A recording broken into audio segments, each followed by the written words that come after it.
tenemos ahí una ventana de tiempo. Ahora ya estamos en vivo en YouTube.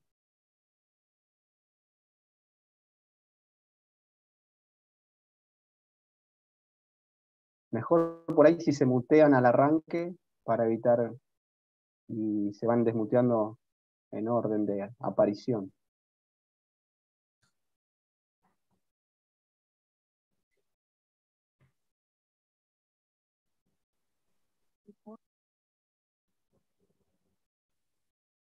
Ahora sí, buenas noches, bienvenidos a otra clase más del ciclo de conferencias de actualización en ultrasonido cardiovascular.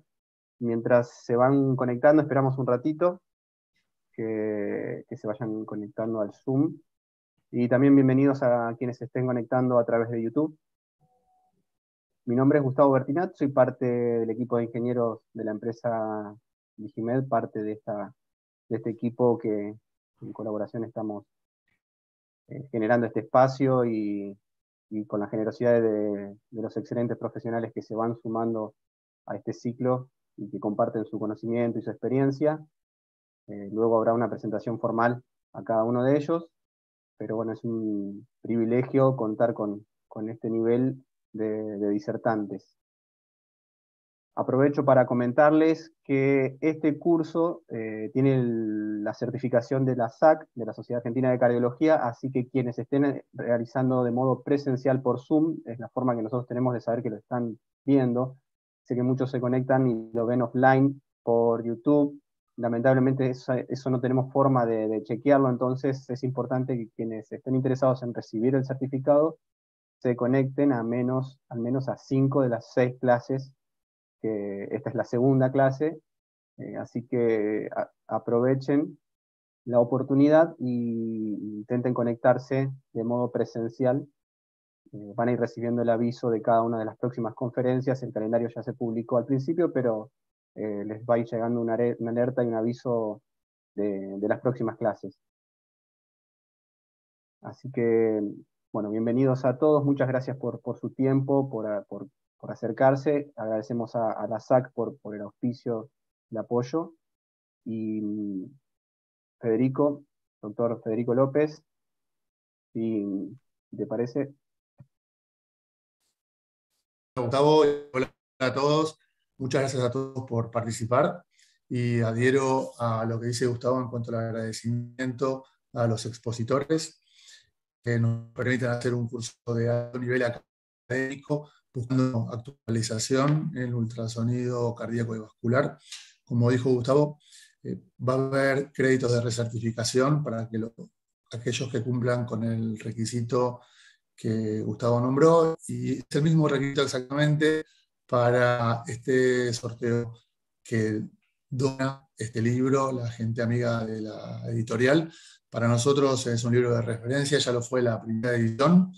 Esta segunda edición viene en un formato impreso, más pequeño y con un libro online que se puede bajar en la computadora o en el teléfono. Nos parece una combinación excelente para quien esté interesado.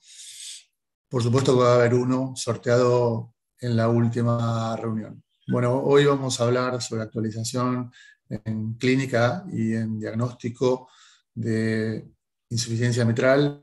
La moderadora va a ser nuestra colega y amiga Lady Hurtado, cardióloga egresada de la Universidad de Guayaquil, ex residente y ex fellow del Hospital Italiano, y que forma parte de los staff de IMAT de Centro Rossi y también trabaja con nosotros en NET. Así que los dejo en manos de ella, quien va a guiar la charla y moderar la conversación.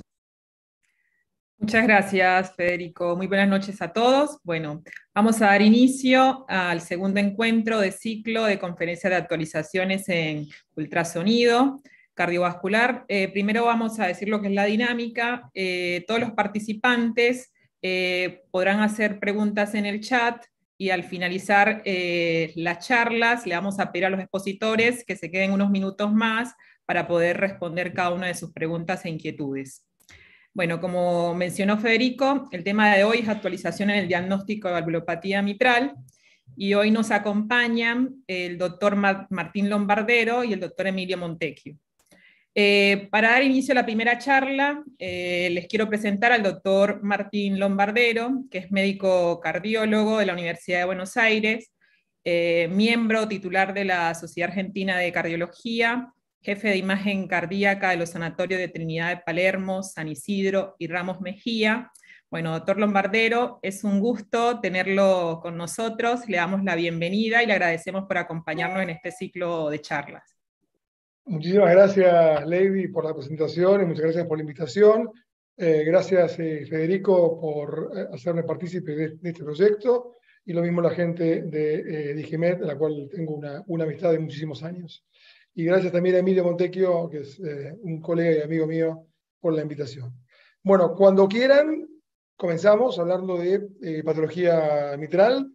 ¿Puedo compartir, Gustavo? Sí, ya estás. Bien.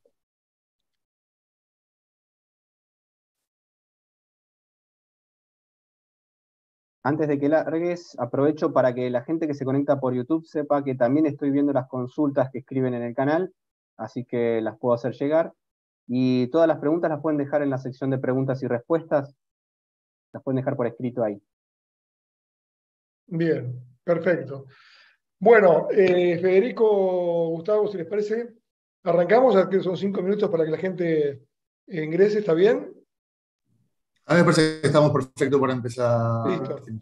Bueno, la idea es hablar un poco de patología de la válvula mitral y sobre todo hablar de lo que no está en los libros, porque me gusta generalmente contarles la experiencia personal y sobre todo una clase es muy aprovechada cuando abre la mente de la gente o hace pensar, ¿no? No tanto cuando uno nombra las guías o cuenta cosas que uno ya sabe o que las puede leer en el libro si quiere.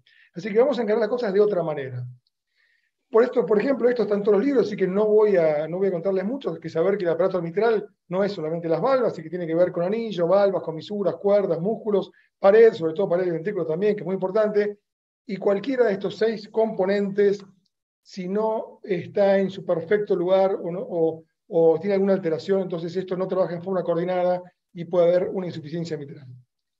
De esto que también quiero contarles, estamos trabajando también con el corazón de chancho, mirando un poquitito, que es muy parecido, salvo la orejuela, a nuestro corazón, y podemos encontrar cosas muy interesantes, como por ejemplo ver que las cuerdas van todas a la parte rugosa y no hay cuerdas que vayan a la parte media de la valva anterior, sobre todo, y cuando hay cuerdas ahí tenemos que pensar entonces que hay una patología.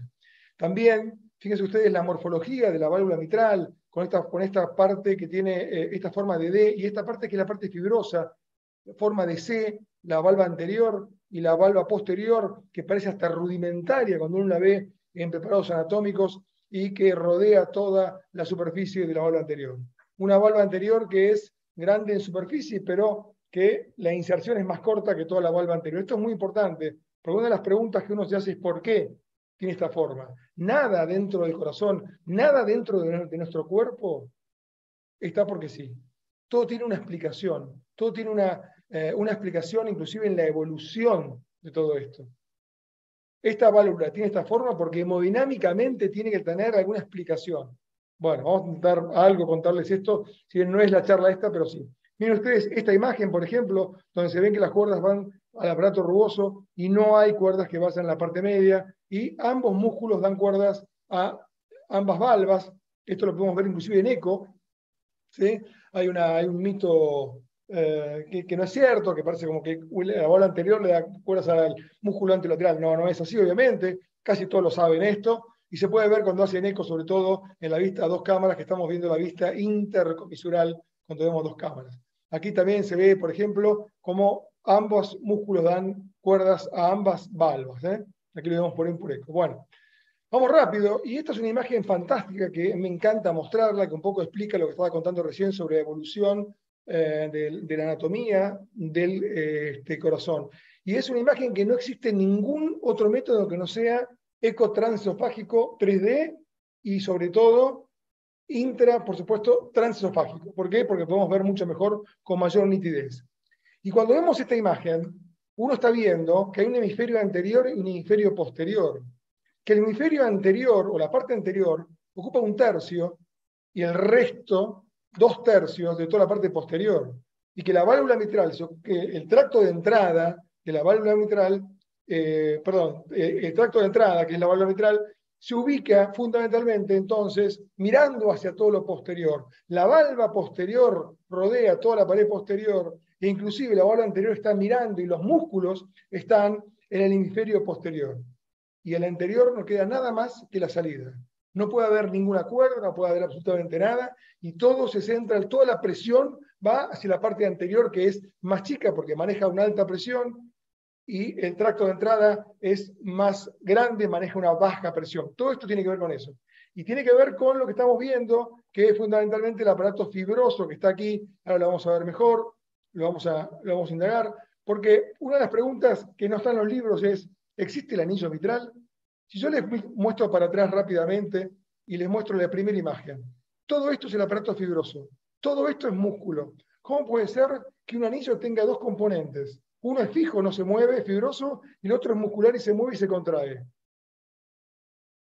¿Hay algo fibroso? ¿Hay algo que demuestra que hay un anillo? Bueno, estuvimos trabajando un poquito también en esto y realmente no encontramos nada.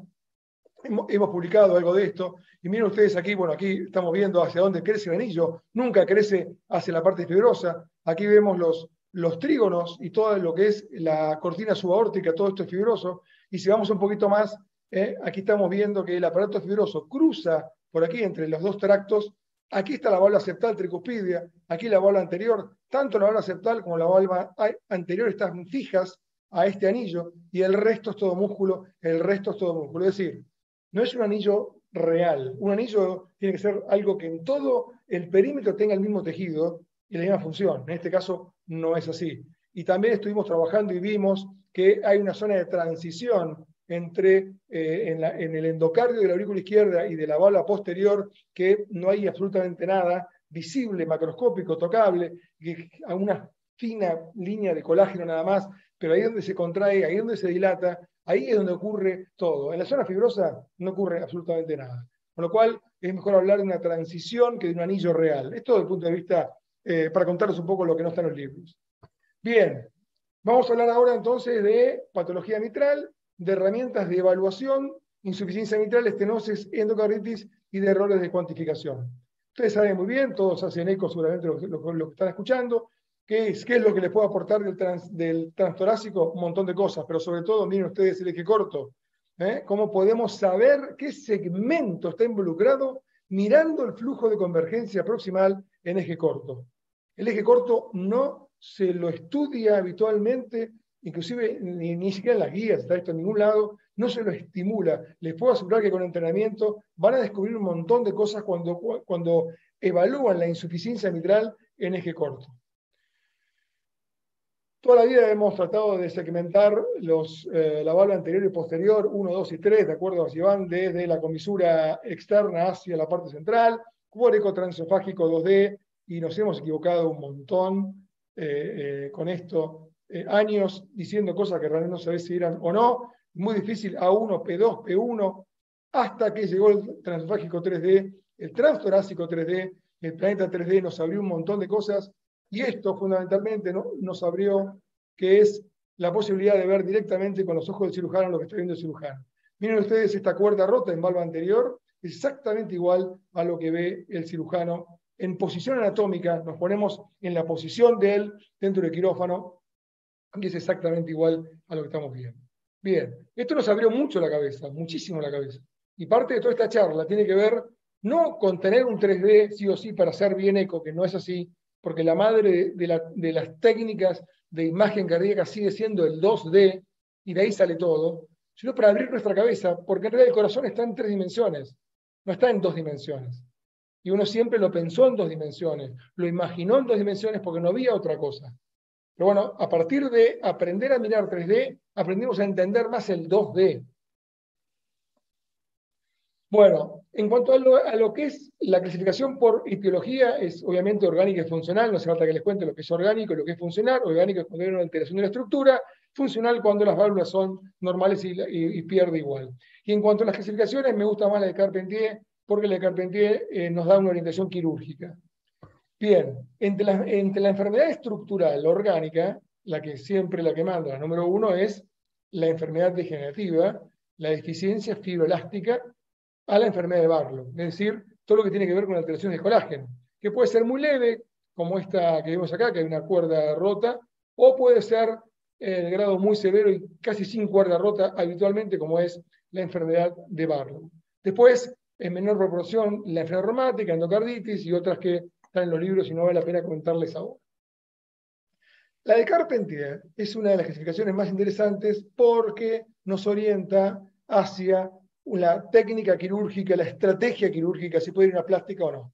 La tipo 1 es con dilatación del anillo o de la zona de transición, con válvulas sanas, es la típica miocardiopatía dilatada. La perforación, no sé si la pondría acá, porque hay una alteración estructural, la ponen acá, es generalmente por endocarditis, yo no la pondría aquí. La tipo 2 es la que sobra tejido, y cuando sobra tejido es más fácil hacer plástica, ya sea prolapso, ruptura, Barlow, lo que quieran. La enfermedad degenerativa pura está aquí en la tipo 2. Y la tipo 3 tiene que ver con retracción de la válvula o de los velos, y esto tiene que ver con, fundamentalmente, o bien un infarto que retrae la válvula, generalmente la válvula posterior, o bien enfermedad reumática donde hay retracción. Aquí la cirugía y la plástica no es tan conveniente, no es tan fácil, por eso es más interesante verlo aquí. Aquí vemos un típico caso de funcional de tipo 2 de Carpentier, donde vemos aquí en el transesofágico y en el transtorácico también, una rotura de cuerda tetinosa de válvula anterior y la cirugía, aquí estamos viendo, vamos a ver, lo voy a adelantar porque si no, ahí está. Y ahí ven ustedes cómo se ve la cuerda tetinosa muy parecida a la que vimos antes, que era otro caso, valva anterior y un jet excéntrico que va por encima de la valva no afectada. Muy típico de ver. Seguimos un poquito más.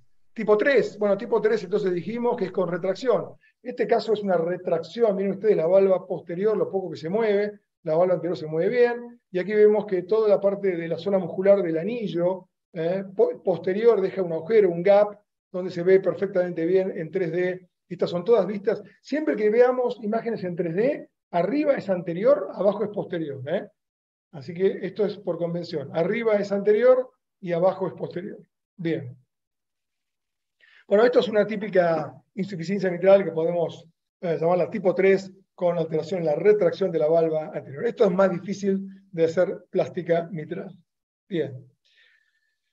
Entre las endocarditis les voy a mostrar un montón de imágenes, pero quizás estas son las más, una de las que puedo ya mostrar. Aquí, a ver si se puede ver. No está corriendo. Aquí corre, por lo menos veamos que corre este. Siempre fijarse que en el lado auricular se ubican las vegetaciones. Y fíjense ustedes qué cosa interesante, esta no es una vegetación típica, porque es bien refringente, y las vegetaciones generalmente no son refringentes, pero era una endocarditis. No siempre es lo que uno cree que es. Miremos cómo la podemos ver en 2D, a ver si se puede. Bueno, no me está corriendo en estos momentos. Pasamos a la próxima, entonces, antes que se nos cuelgue. Este es un absceso de la valva anterior mitral, un absceso que siempre arranca primero un absceso, después un pseudoaneurisma. Miren ustedes, ahí está el agujerito de la perforación de la valva anterior y cómo se ve en 2D como una arandela, una imagen típica de absceso. También estaba convertida la válvula aórtica, acá están los dos agujeros, y aquí tenemos entonces una endocarditis bacteriana diferente. En cuanto a la estenosis mitral, bueno, no hay mucho nuevo ni para contarles. Tiempo de impresión, planimetría por 2D, es lo que hacemos habitualmente. ¿Qué nos agregó el 3D? Mejor alineación, cosa que no podemos, porque cuando estamos cortando el eje corto, uno sabe bien con planimetría dónde está. En cambio, con el eco 3D cortamos en planos ortogonales, estamos perfectamente bien alineados, y esa es la única diferencia que tenemos para medir por transtorácico 3D. Ahora, por transesofágico 3D se ve mucho mejor, como vemos aquí, y venimos por planimetría con mayor exactitud. En caso, por supuesto, de dudas o en caso en que no nos cierre el cuadro clínico. Bueno, reiniciar el programa. Ya estoy con ustedes de vuelta. Entonces, en síntesis, ¿es raro que pidamos un eco transesofágico 3D a un paciente con una estenosis mitral? Sí, es raro. ¿Cuándo lo pedimos? Bueno, fundamentalmente lo vamos a pedir cuando hay alguna divergencia, alguna cuestión clínica que no nos cierra, o un paciente con una estenosis mitral con calcificación, las estenosis mitrales en el 99.9% son todas reumáticas, ¿no? En realidad no existe la estenosis mitral calcificada, no. Es una calcificación por encima de una agresión seguramente reumática, pero la calcificación como estenosis que vaya a una cirugía, eso es, como diría el doctor Albertal, que ya falleció, Martincito, eso no existe. Bueno, voy a tener que, a ver, espérenme porque tengo que salir, porque se cortó denme un segundito. Mientras tanto seguimos charlando y seguimos conversando. Es muy interesante entonces lo que yo les decía, que no es una clase que les diga que hay que tener 3 días sí o sí, es simplemente para abrir la cabeza, simplemente para ver cómo se ven las cosas. Espérenme. No hay problema, Martín. Mantenemos el rating, se mantiene. Sí, no sé Ahí. por qué. A ver, si llegaba a poner reparar, me tenía que seguir hablando solo. A ver, espérenme que voy a ir a... Vamos a... Le decía que solamente para abrir la cabeza, que es lo más importante. Hoy lo que más me interesaría es que pensemos juntos, que pensemos de manera diferente juntos, nada más que eso. Bueno, vamos a pasar directamente entonces a la cuantificación de la insuficiencia mitral. Permítanme que ya estoy compartiendo pantalla con esto. La cuantificación de la insuficiencia mitral en los libros figura de esta manera, como están viendo ahora. Gustavo, ¿lo están viendo? Sí. Poner full screen nada más. Ahí está. Ahora sí. Podemos dividirlo en signos específicos, signos de soporte y en la cuantificación pura. Los signos específicos, hablamos de área de jet, vena contracta, flujo de convergencia, flujo sistólico reverso en la vena pulmonar, que ustedes me dicen si lo uso o si lo uso. Signos de soporte, en la velocidad de llenado mitral, la onda espectral densa, la cuantificación de las cámaras cardíacas, cómo está, y la cuantificación previamente dicha, que es área del orificio orbitante, volumen orbitante y fracción de acortamiento que depende de esto. Bueno, vamos a hablar de los 10 errores en la cuantificación de la insuficiencia mitral, o, para ser un poco más humildes, los 10 potenciales errores que podemos encontrar en la cuantificación de la insuficiencia mitral. Error número 1. La primera impresión no es la que cuenta. Es imposible no hacer una valoración subjetiva de lo que estamos viendo. No hay manera de no hacerlo. Estamos mirando esto y ya estamos diciendo, parece severa o no es severa. No hay manera de no hacerlo. En todo lo que hacemos estamos valorando subjetivamente. En el caso de ver un jet central, tenemos que pensar que siempre con el jet central estamos sobreestimando y con el jet excéntrico estamos subestimando la cuantificación de la insuficiencia. Por eso el color es muy interesante para hablar de insuficiencia, pero no tanto para hablar de cuantificación. Y cuando hablamos de área versus área, como hablábamos, como estaba el dibujito antes y demás, esto prácticamente yo ya no lo uso más, porque depende de muchas cosas. Depende de la ganancia del equipo, del seteo del equipo. Depende de si la aurícula está muy grande o no está muy grande. La comparación de área versus área, bueno, todo esto, y sobre todo entendiendo que los jets excéntricos infraestiman, entonces todo esto me va a dar un potencial error en la cuantificación cuando hago área absoluta o área versus área. Y aún más y todo, sobre todo, si yo tengo diferentes condiciones hemodinámicas. Si yo tengo diferentes condiciones hemodinámicas, entonces me va a variar la cuantificación tanto de la orgánica como de la funcional. Miren ustedes lo que pasa en este paciente que está sedado y cuando lo despierto de un transesofágico, cambia la cuantificación y cambia también el orificio, el ore por pisa. Bien. Pero ¿qué nos dicen los grandes pensadores? Justamente que no hagamos nada subjetivo. Que no hagamos una cuantificación mirando el color. No. Nos piden que usemos el trackball y no tanto el aceball. Ok, vamos a usar entonces el trackball. Y cuando hablamos de trackball, hablamos de cuantificación pura, y si hablamos de cuantificación, el flujo de convergencia proximal es la madre de la cuantificación. ¿Sí? Bueno, pero a mí me gusta más dividirlos en los que cuantifican en un frame y los que cuantifican en todas las sístoles. los métodos que cuantifican en un instante de la sístole, en un momento de la sístole, y ustedes ponen el informe, ore por PISA, vena contracta tanto, están cuantificando en un instante de la sístole. No es toda la sístole. Y por otro lado tenemos los métodos que cuantifican en toda la sístole, que son el volumen reumatante, que lo vamos a ver, que serían, entre comillas, deberían ser el gol estándar, sin embargo, lejos están de serlo. Vamos a los que cuantifican en un solo frame. Vamos a hablar del flujo de convergencia proximal. Bien. Del ORE, fundamentalmente. Bueno, todo esto se basa, el PISA, el ORE, el orificio reumatante efectivo, está basado en un principio hidrodinámico, que cuando el flujo se acerca a un orificio circular, se ponen capas concéntricas, se ponen a la misma velocidad, y eso podemos medirlo. Todo esto es fantástico como un concepto de laboratorio brillante. Y es lo que hemos hecho. Esto es un dibujo animado que he hecho yo en mis tiempos que no tenía nada que hacer de noche. Y vean ustedes cómo entonces se forma el flujo de convergencia, que es la madre de la cuantificación. Bueno, ¿estamos de acuerdo? Muy bien. Ahora, ¿qué es el flujo de convergencia en líneas generales? ¿Y qué es el PISA? Bueno, ¿y cómo se mide? ¿Y dónde se basa todo esto? Se basa en la ecuación de continuidad. Yo se lo voy a demostrar ahora, que es la misma ecuación de continuidad de la estenosis aórtica.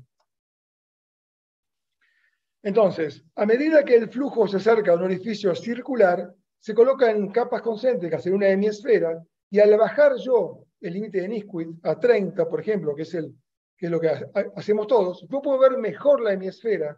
Entonces puedo decir que área 1 por velocidad 1 va a ser igual a área 2 por velocidad 2. Les recuerda mucho la ecuación de continuidad de la estenosis aórtica. Es igual, es la misma. ¿Qué medimos? En la estenosis aórtica estamos midiendo, con esta fórmula, el área efectiva, es decir, el área de la vena contracta. Volvemos a la mitral. Si yo hago área 1 por velocidad 1 es igual a área 2 por velocidad 2 y despejo la fórmula, estoy haciendo una ecuación de continuidad. Entonces digo, área 1 corresponde al área de esta hemisfera, por velocidad, a la cual yo la estoy mirando, que es 30 centímetros por segundo, sobre la velocidad a la cual está pasando, me tiene que dar el área 2, que es el ORE. Entonces, lo que estoy midiendo con el PISA es el área de la vena contracta, es el área efectiva del orificio reumatante, no es el área anatómica. Ok, hago la fórmula, ahí vamos a hacerlo, si midiera 1 centímetro el radio de la hemisfera, ¿sí? 1 centímetro, como es radio al cuadrado, por 2 por pi, porque es radio, por la velocidad de flujo a la cual estoy viendo, que es 30, sobre la velocidad a la cual está pasando, y tengo el PISA que ustedes hacen todos los días. Quizás no todos los días se dieron cuenta que es la ecuación de continuidad y se lo explicaron mucho más difícil. No, es la ecuación de continuidad pura. Pero tiene un problema. ¿Qué pasa con los jets excéntricos? Y no mido bien la velocidad, y ahí ya empiezo a tener algunos problemas. Cuanto más cálculos tengo en una fórmula, más chance de error tengo. Normalmente no es normalmente, habitualmente más o menos mide 1 centímetro, 1.2, 1.3, 0.8, 0.7, y ahí entonces sacamos 0.4 centímetros, que más de 0.4 centímetros cuadrados hablamos de severidad en la insuficiencia mitral. Bien, pero nos pasan otras cosas, que quizás no haya un solo flujo de convergencia proximal, o lo que es peor, que no sea una hemisfera.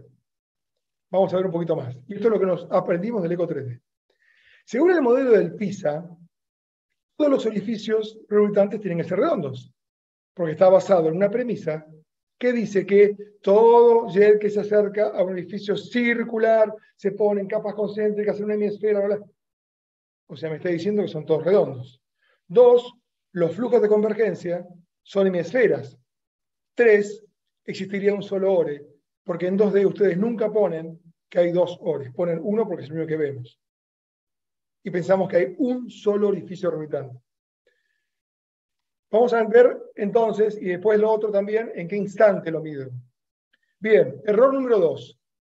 Pensar que todo lo que está en el corazón es circular y tomarlo y pasarlo todo a área circular, todo a pi, todo a por 3.14. No, nada en lo que está dentro del corazón es exactamente circular. Ni el tracto de salida, ni el tracto de entrada, ni siquiera la unión sinotubular es exactamente circular, y lo hemos demostrado también en un trabajo que hemos presentado. Bueno, miren ustedes acá. Estas son imágenes de válvula mitral patológica con lo negro que ven es el área anatómica de regurgitación.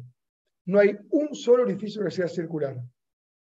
No he encontrado ninguno para mostrarles.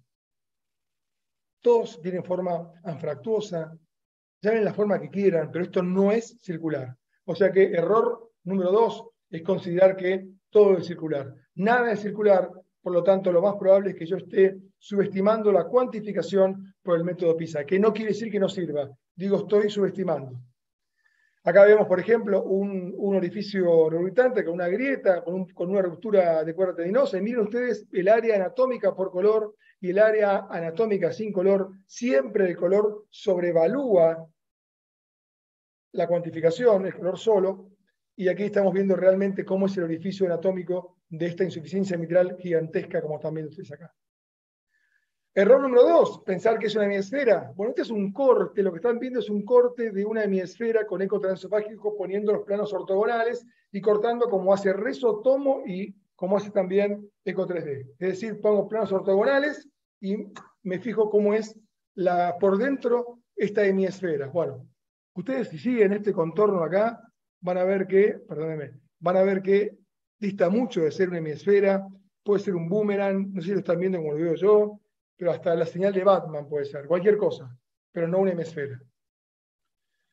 Ese es el segundo error. Y acá miren ustedes otro orificio regurgitante, cómo tiene forma de boomerang. Este es el orificio anatómico, esta es la cirugía de este paciente. Aquí vemos que el cirujano, como ven, hay una falta de aposición de la válvula anterior, lo está viendo el cirujano, lo vemos en 3D, hay una retracción de la válvula como que no está llegando al sitio de aposición, el cirujano nos muestra lo mismo, y este es el flujo, este es el orificio anatómico, que es este mismo que está acá, que genera esta morfología de la insuficiencia mitral que baña,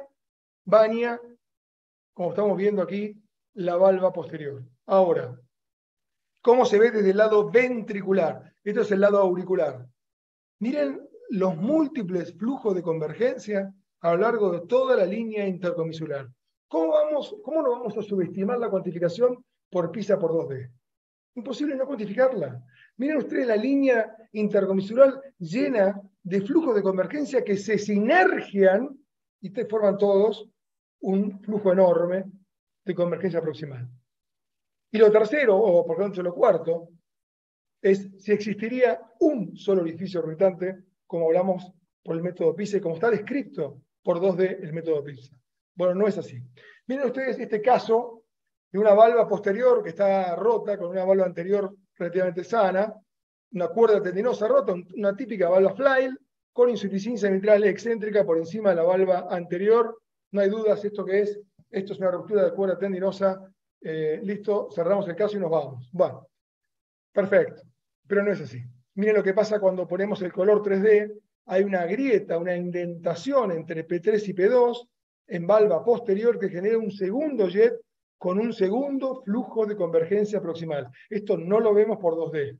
No hay manera, salvo en el eje corto, con mucha paciencia, frame por frame, con buena ventana, he logrado encontrar más de un flujo de convergencia. Y si entrenan lo pueden lograr, pero normalmente es mejor verlo de esta manera.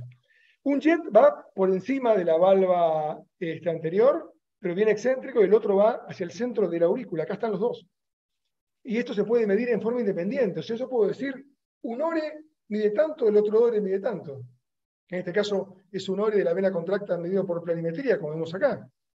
¿Ven? Ahí están los dos flujos. Bueno, es interesante porque cuando le pregunté a Robert Lang qué hacía con esto, me dijo, no lo sumes porque no me parece, pero por lo menos describílos en forma separada, porque si lo sumo me da un ore de 0,93 centímetros cuadrados, como ven ustedes ahí. Hicimos un trabajo que le hemos presentado y hemos encontrado que en pacientes que iban a cirugía de válvula mitral pura, de insuficiencia mitral severa, ya estaba diagnosticado por todos los métodos, iban a una plástica, supuesta plástica, o con candidatos a plástica mitral o reparación mitral pura sin otra patología, 40% con el los transesofágicos previos 3D, 40% tenía más de un flujo de convergencia medible por separado. No sinergiados, que era mucho más. Medible individualmente. Bueno, ¿y en qué instante voy a medir? Bueno, este es un tema muy interesante, porque la pregunta que le hago es al revés. A ustedes les preguntaría, ¿en qué instante miden el PISA? ¿En qué instante miden ustedes una vena contracta? En el momento que mejor lo ven, obvio. Yo me pongo a mirar y cuando veo el flujo de convergencia bien llenito, ahí freno, voy con el tracto y mido ahí. Pero la pregunta es, ¿esto es un símbolo que pasa en toda la sístole? Puede ser que sí, puede ser que no. Miren ustedes este caso, como puedo mostrarle 1000 casos iguales, donde frame por frame, eso lo hacen con el trackball, vemos cómo va variando el orificio anatómico en toda la sístole, 1.01, 0.3, 0.28, 0.30, 0.40, 0.1, y digo anatómico porque medimos el área por planimetría de la vena contracta, que tampoco sería, pero bueno, es más parecido al área efectiva de un PISA común. Y por supuesto que vemos que hay más en proto y más en tele, y no tanto. Miren ustedes, si lo mido acá, digo, no, acá es leve. No, pero acá es severa. Acá es leve. Entonces, bueno, esto nos puede pasar. Esto nos puede pasar. O al revés, donde en este caso, sí, estoy viendo área anatómica, de protosístole a telesístole, y el mayor orificio está en meso, no en proto, ni en tele. O sea que esto es mucho más complicado que un simple PISA cuando uno mide y se da cuenta. Esto es importante porque cuando no coincide el PISA con lo que están viendo, puede estar pasando esto, que lo hayan medido en un solo lugar. Esto es área por también, esto es una forma así ponemos en planos ortogonales para medir los orificios. Miren ustedes cómo va variando el área anatómica a medida que avanza la sístole. Es decir, que el orificio anatómico va variando en muchos casos, en la inmensa mayoría de los casos, durante la sístole. Bueno, y aquí vamos a hablar un poco de la vena contracta también, que la vena contracta también tiene sus puntos débiles. Ustedes saben que lo bueno de la vena contracta es que miden un solo ciclo, que no hay cálculos, que, bueno, todo eso ya lo saben. Y la vena contracta es el cuello del flujo de convergencia proximal. Pero la pregunta que uno se hace, más que nada, es ¿dónde lo mido para que sea confiable? Y ahí vamos para atrás.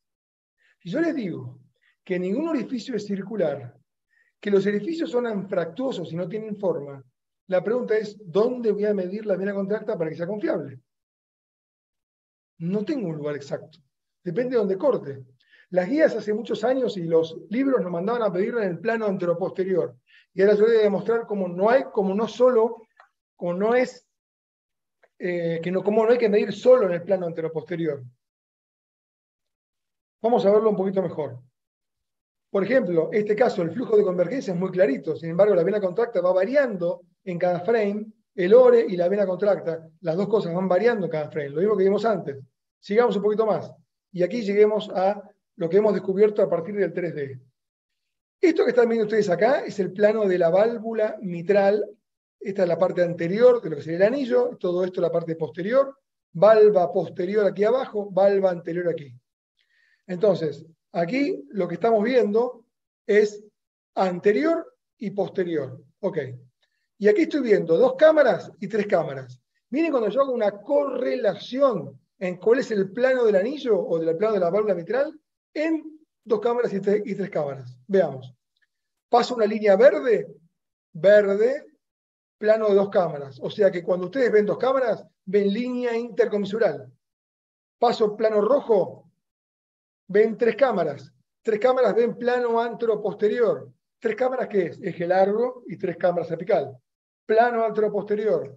Eje corto, intercomisural. 2 cámaras, intercomisural. Ok. ¿Y esto qué es? Planos ortogonales, 90 grados. 90 grados. Este es un plano, es un ángulo de 90 grados. Perfecto. ¿Y 4 cámaras, doctor? 4 cámaras no es ni 90 ni 0, es un intermedio. Si yo quiero planos ortogonales, 0 grados, 2 cámaras, 90 grados, entonces el plano anteroposterior. Ok.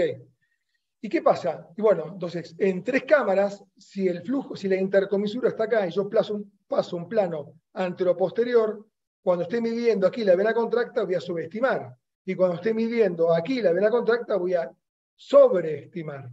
Entonces, lo lógico es hacer un mix entre uno y otro. Y aún así, no estoy midiendo exactamente ninguna vena contracta porque va a variar según dónde la mire. Bueno, perfecto. Esto se vio en los últimos 4 o 5 años, ya lo pusieron en las guías. Por suerte, esto lo vimos hace 12, 15 años y lo hemos publicado, en el cual ya decíamos que hay que hacer promedio. Bueno, el promedio da unos 8 milímetros entre 3 cámaras, plano, entonces anteroposterior e intercomisural. Bien.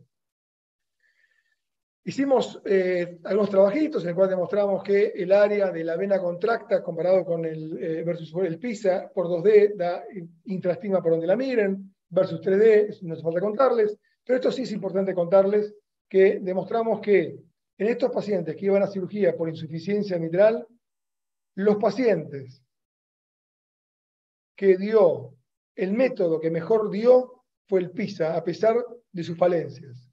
El 70% de los pacientes que fueron a cirugía por insuficiencia mitral pura, ¿sí? Como les conté, tenían un ORE mayor de 0,4. ¿Subestima? Ok. Y el corte 0,4 está bien. Sin embargo, la vena contracta en el plano anteroposterior nos dio muy mal. Nos dio menos del 20%, más de 7 milímetros medio del anteroposterior, y todos tenían insuficiencia mitral severa. Porque no es bueno solamente medirla en el plano anteroposterior, sino hay que hacer promedio. ¿Promedio de qué? Y promedio de todo lo que puedan. La verdad es esa. Todo esto lo hemos publicado, lo hemos presentado en varios trabajos y en varios congresos y en revistas de aquí y de afuera. Bien. Vamos terminando. ¿Por qué sería mejor cuantificar la insuficiencia mitral en todas las sístoles? Bueno, obviamente por lógica, porque si en PISA y vena contracta estoy cuantificando en un solo instante, y quizás tenga que hacer promedio en proto, meso y tele, que no les dije, ustedes me dicen, doctor, bueno, sí, entonces usted me está hablando de los errores, pero no me da las soluciones. Bueno, está bien, ok. Midan en 3 momentos de la sístole, si tienen dudas. En este caso, por ejemplo, en este trabajo, tener insuficiencia mitral o sistólica es peor que telesistólica. Ajá, está bien, es lógico. ¿Y qué pasa? Acá está. La holosistólica se mueren más que los que son telesistólicas. Perfecto. Es decir que, ¿cómo cuantifico en un informe y qué pongo cuando la insuficiencia mitral es severa pero solo en telesístole? No en meso y no en proto. Típico prolapso. ¿Pongo severa o no? No, por momento. En proto no. En meso tampoco, pero sí en tele. ¿Es severa o no? El cirujano nos dice, ¿pero es severo o no? No, bueno, pero en proto, uy, es un lío. Claro, es mejor cuantificar en todas las sístoles. Bueno, muy bien. Entonces, el método de cuantificación de todas las sístoles es tracto de entrada menos tracto de salida. Está descrito en todos los libros. Y fíjense que de todo esto sacan volumen regurgitante y fracción regurgitante. O sea que si yo arranco con un error de entrada, voy a potenciar ese error a medida que sigo haciendo cálculos. Tracto de entrada versus tracto de salida. Ok, vamos a ver. ¿Por qué no es confiable? Vamos rápido. Normalmente, lo que entra en el corazón es lo que sale y queda un volumen sistólico remanente. ¿Sí? Fin de volumen de fin de sístole. Es decir,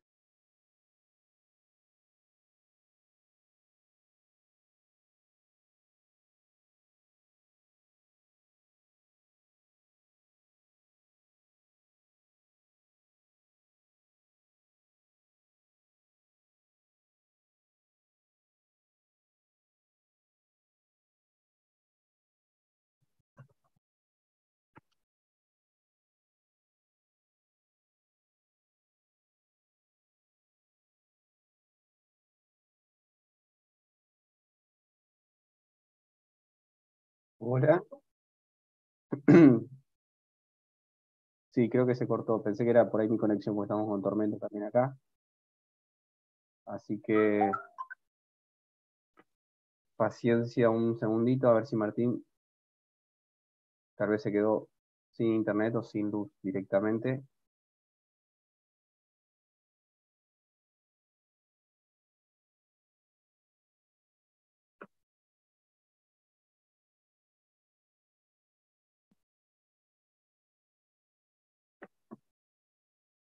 Un segundo.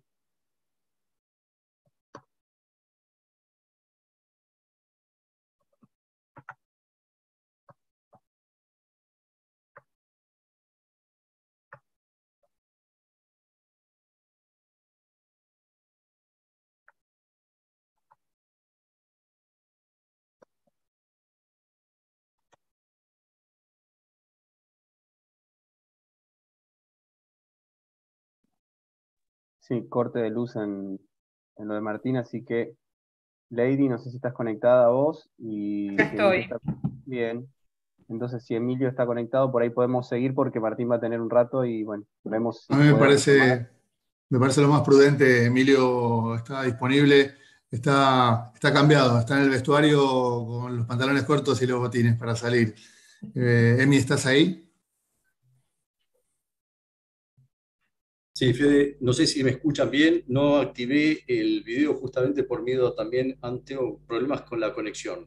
¿Me escuchan bien? Sí, Perfecto, no se se escucha robotiza, se escucha. perfecto, Emilio. Sí, Bueno, perfecto, perfecto. activo el video y pruebo a ver si realmente tenemos la posibilidad de vernos. Díganme ustedes cómo sale la conexión, si se escucha y no se Se ve robotiza. bien, se ve bien. Perfecto, bárbaro, Eh, genial. Bueno, Emilio nos va a hablar de aspectos clínicos de la insuficiencia mitral. Para mí es un gusto presentarte. El doctor Emilio Montecchio es médico cardiólogo de la Universidad de Buenos Aires, hace parte del staff médico del Instituto Cardiovascular de Buenos Aires y de la Trinidad de Palermo, y también hace parte del staff médico de CLINET. Así que te damos la bienvenida y te agradecemos por acompañarnos en este ciclo de charlas. Bueno, gracias Lady por la presentación. Bueno, ante todo quiero agradecerle a Federico, a Digimed, Gustavo obviamente, por haber creado este canal de comunicación y bueno, poder presentarnos y ver algunas actualizaciones como fue la idea de Federico.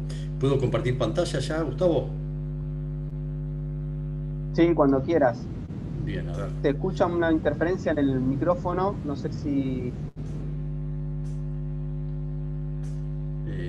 Aguardame un segundito.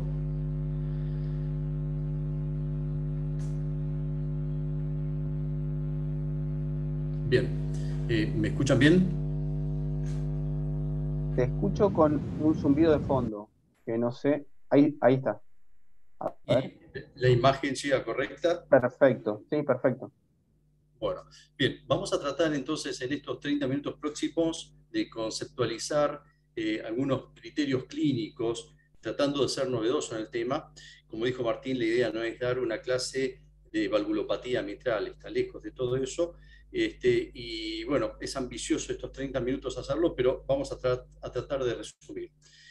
Sabemos desde hace ya varias décadas, para cualquier tipo de valvulopatía, lo importante que es reconocer en primer lugar la etiología, saber esta enfermedad, qué tipo de lesiones nos llevó, el grado de disfunción y cuál es la estrategia que debemos tomar. Digamos, este algoritmo que nosotros utilizamos y venimos llevando desde hace mucho tiempo es el mismo que seguimos utilizando ahora. Entonces, la pregunta es, ¿qué es lo que, digamos, ha cambiado en este último tiempo? Cuando me puse a pensar qué era lo novedoso de todo esto, sin lugar a dudas, se me ocurrieron tres conceptos que creo que son los más importantes. Uno es el nuevo contexto donde nosotros realizamos la valoración de la insuficiencia mitral, los conceptos claves en la valoración, tomando en cuenta los aspectos anatómicos, ya sea tanto de la válvula como del ventrículo izquierdo, y bueno, lamentablemente justo se nos cortó la comunicación con Martín. El tercer aspecto es la cuantificación de la severidad de la insuficiencia mitral, que vamos a tratar de redondearlo, así cerramos ese capítulo incompleto que por falta de electricidad don Bardero no nos pudo terminar. Cuando hablamos de nuevo concepto de la valoración de la insuficiencia mitral, creo, a mi juicio, es uno de los aspectos más importantes a tener en cuenta. Y esto surge por la necesidad de todas las instituciones de tener un equipo multidisciplinario para evaluar adecuadamente a los pacientes valvulares, compuestos por cirujanos cardiovasculares, médicos hemodinamistas, un cardiólogo referencial y un especialista en imágenes. Especialista en imágenes, ahora con esta modalidad de multiimágenes, donde todos aprendemos un poquito, nos creamos desde el ultrasonido, pero fuimos avanzando en algunas otras técnicas como la resonancia cardíaca y la tomografía, interpretar al paciente en forma integral para tomar una conducta, digamos, más acertada. Y en este sentido, más allá del Heart Team, que es estos grupos multidisciplinarios, tener una unidad de valvulopatía para cada enfermedad valvular en particular. Es decir, Remarco esto porque a mi juicio creo que es uno de los aspectos más importantes a resaltar en este último tiempo. Con respecto a cuáles son los conceptos claves en la valoración de la insuficiencia mitral, siempre que apoyamos el traductor en el tórax de un paciente y detectamos la presencia de un jet de regurgitación mitral, lo primero que intuitivamente hacemos es tratar de cuantificar la insuficiencia mitral. Sabemos que tenemos unos 20-30 minutos para hacer el estudio, y nos desesperamos por ponerle números y cuantificar la insuficiencia mitral. Y a veces hasta dejando de lado algunos otros aspectos estructurales, anatómicos, que son importantes. Entonces, digamos, este es el concepto que uno debería tener inicialmente. Es decir, ¿cuál es el mecanismo que me genera la regurgitación valvular? Y en este sentido, ver, según como dijo Lombardero, la clasificación de Carpentier, que es una clasificación muy antigua y que utilizan mucho los cirujanos, para ver la motilidad de la válvula, ver la morfología de la válvula, bueno, cuál es el grado de severidad y cómo impacta esto sobre la cavidad ventricular izquierda, sobre la aurícula izquierda y sobre la circulación pulmonar, sabiendo a priori que obviamente no vamos a encontrar nunca una insuficiencia mitral severa con un ventrículo izquierdo y una aurícula izquierda de tamaños normales. Entonces, volviendo a lo que algo ya había dado un pantallazo el doctor Mardero, la clasificación de Carpentier creo que es una herramienta muy útil para comunicarnos. Es decir, este equipo multidisciplinario puede tomar decisiones en base a esta clasificación, que inicialmente se la dividió en 3 grupos según la motilidad de las valvas, que en el grupo 1 hay movilidad normal, en el grupo 2, como explicó Martín, hay un movimiento excesivo y ahí hacemos hincapié a lo que es la válvula con degeneración mixomatosa, al síndrome de Barlow y a la válvula Flay. Y el tipo 3, cuando hay una restricción, ya sea cistodiastólica, como es en los estados posinflamatorios secundarios hasta fiebre reumática, una valvulopatía reumática, a endocarditis o a radioterapia. A diferencia del tipo 3B, donde hay una restricción sistólica que es por afección del músculo cardíaco.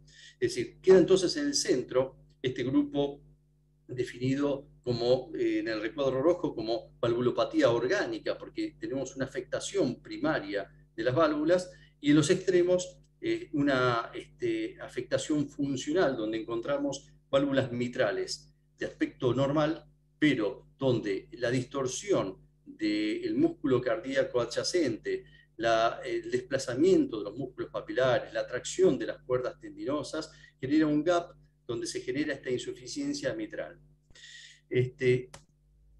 Otro aspecto importante, el tema de la caracterización de la válvula mitral.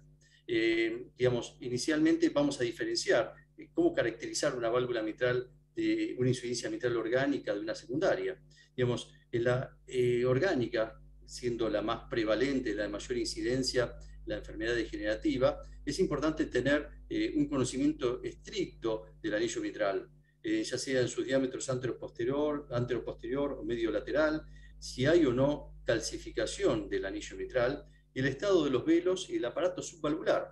Es decir, sabemos que tenemos que identificar el festón prolapsante, cuál es la localización del prolapso, la porción del máximo tentin, es decir, esa tienda de campaña que se nos forma, es decir, ver cuál es la porción máxima donde alcanza esa tienda, la elongación y la retracción de las cuerdas y la posición que tienen los músculos papilares en la insuficiencia mitral orgánica.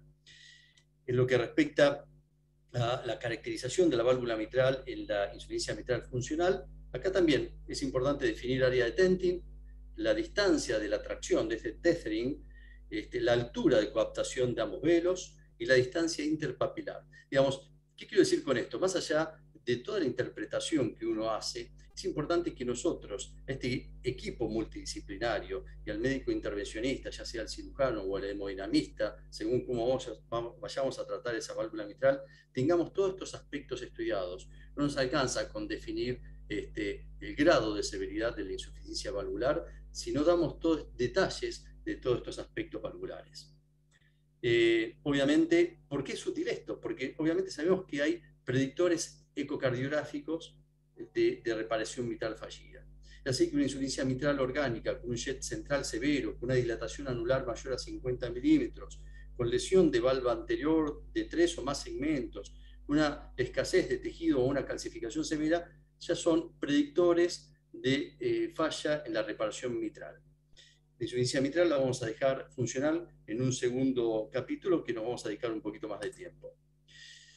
Otro aspecto importante, todos lo conocemos, no quiero entrar en detalle en esto, pero sí enumerar 2 o 3 aspectos, que es la geometría ventricular, y que es hacia lo cual tenemos que enfocar.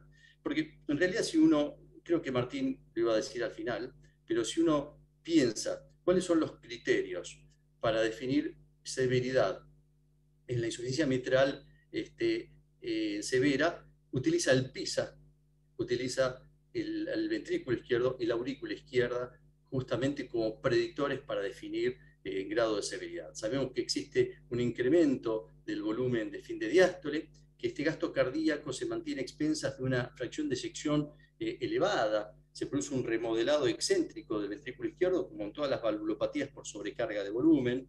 La aurícula izquierda se va acomodando a ese volumen regurgitante, pero que a la larga nos va a llevar a un incremento de la presión pulmonar y la dilatación del anillo tricuspidio. Y que todas esas presencias de cargas supernormales en realidad terminan resultando traicioneras, porque sabemos que si no digamos, intervenimos en el momento más adecuado a esa válvula mitral, vamos a tener en un postoperatorio un paciente con disfunción ventricular izquierda con caída de la fracción de eyección. ¿Qué es lo que debo saber del miocardio? Aparte del tamaño de las cavidades, como mencionamos recién, la función de cámara y la función de fibra. Y hay algunos tips que es importante tener en cuenta, como saber que una velocidad sistólica del anillo mitral lateral menor de 10 centímetros por segundo identifica una disfunción subclínica y predice disfunción postoperatoria. Que una disminución del strain antes de que yo tenga un diámetro de fin de sístole, mayor de 45 milímetros, también me va a predecir disfunción sistólica. Y un valor de strain longitudinal menor de 18 se asocia con disfunción postoperatoria.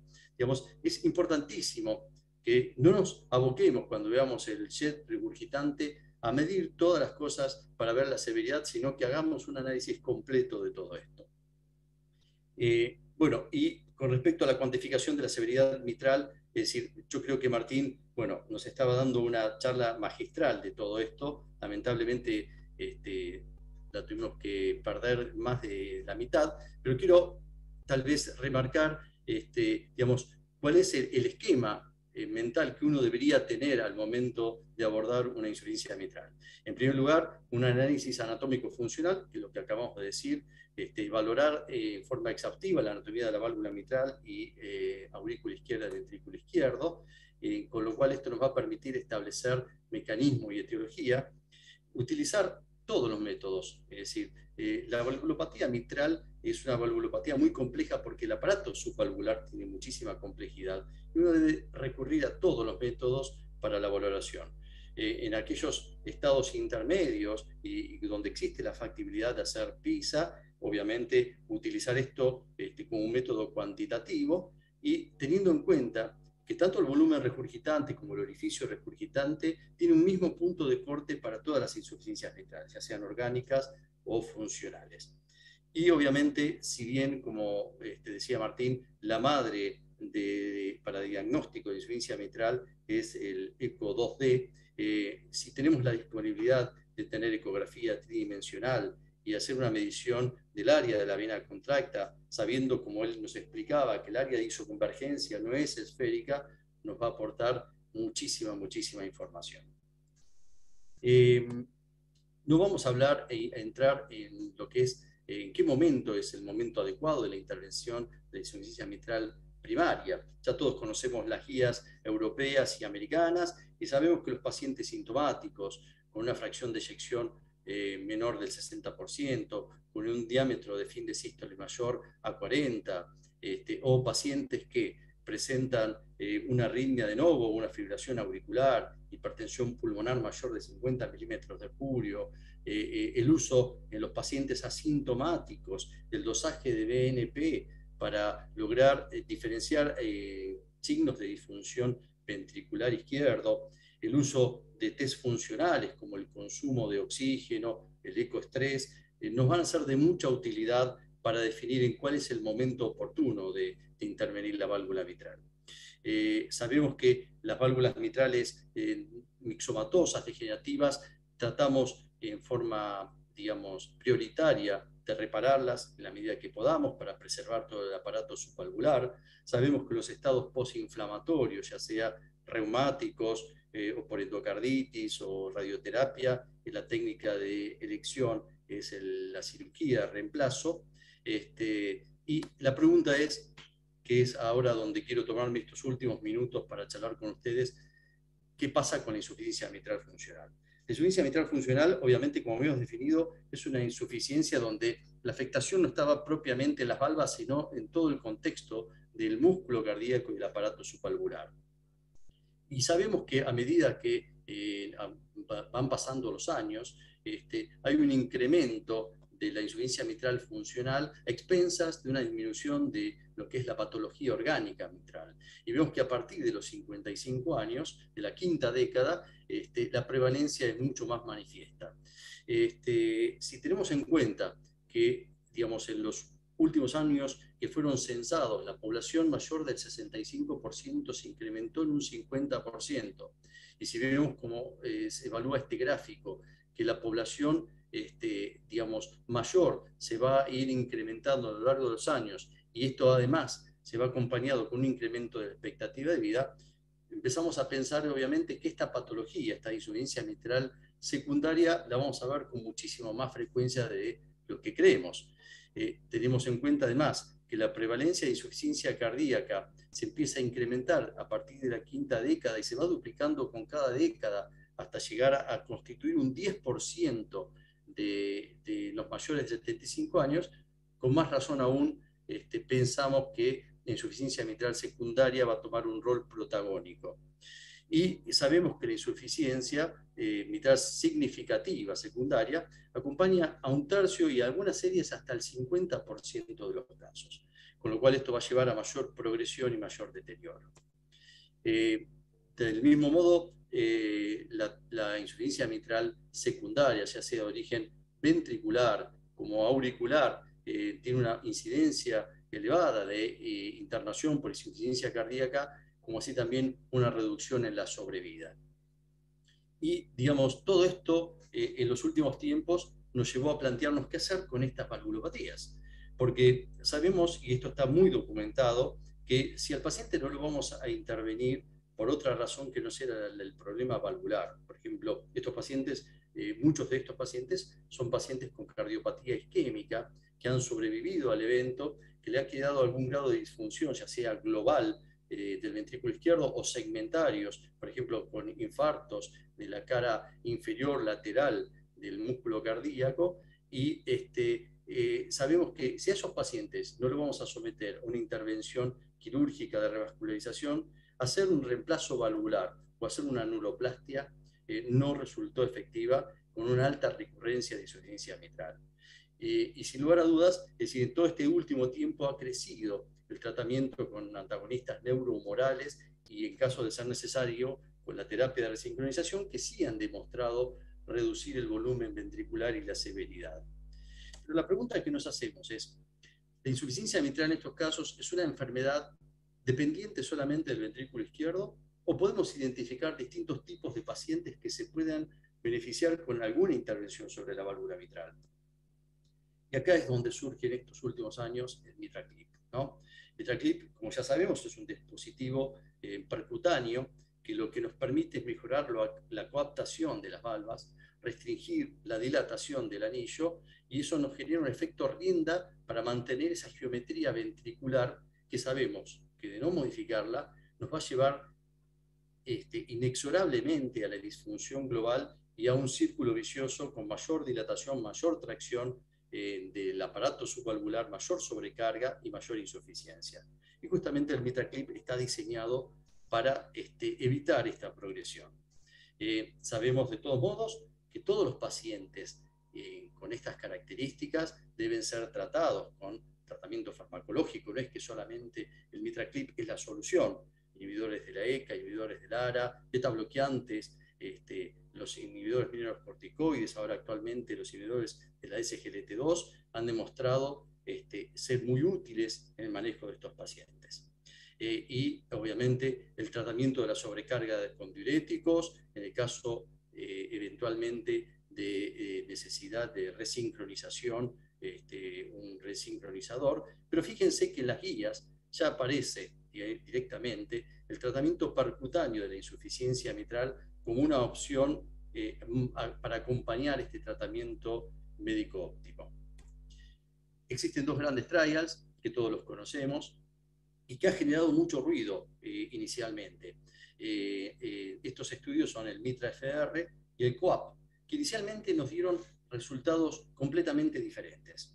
Y nos generaba mucha incertidumbre de si realmente el MITRA-CLIP era una ventaja y podíamos utilizarlos en pacientes con estas patologías. Dos palabras sobre el diseño de los dos estudios. El MITRA-CLIP, el MITRA-FR incluyó pacientes, obviamente los dos incluían pacientes con insuficiencia mitral severa en clases funcionales avanzadas, 2 a 4, y digamos lo randomizaban en dos ramas, en donde se les ofrecía tratamiento médico óptimo más obviamente la intervención por MITRA-CLIP, o versus tratamiento médico y eventualmente resincronización. El grado de insuficiencia mitral era severo. MITRA-FR también tal vez tenía un grado de disfunción ventricular mayor al COAP, con fracciones de eyección algo más bajas. Y el punto primario a evaluar era MITRA-FR, la muerte y la hospitalización por insuficiencia cardíaca a 1 año, mientras que el COAP fue la hospitalización por insuficiencia a 2 años, con un seguimiento de 2 años para el MITRA-FR y de 5 años.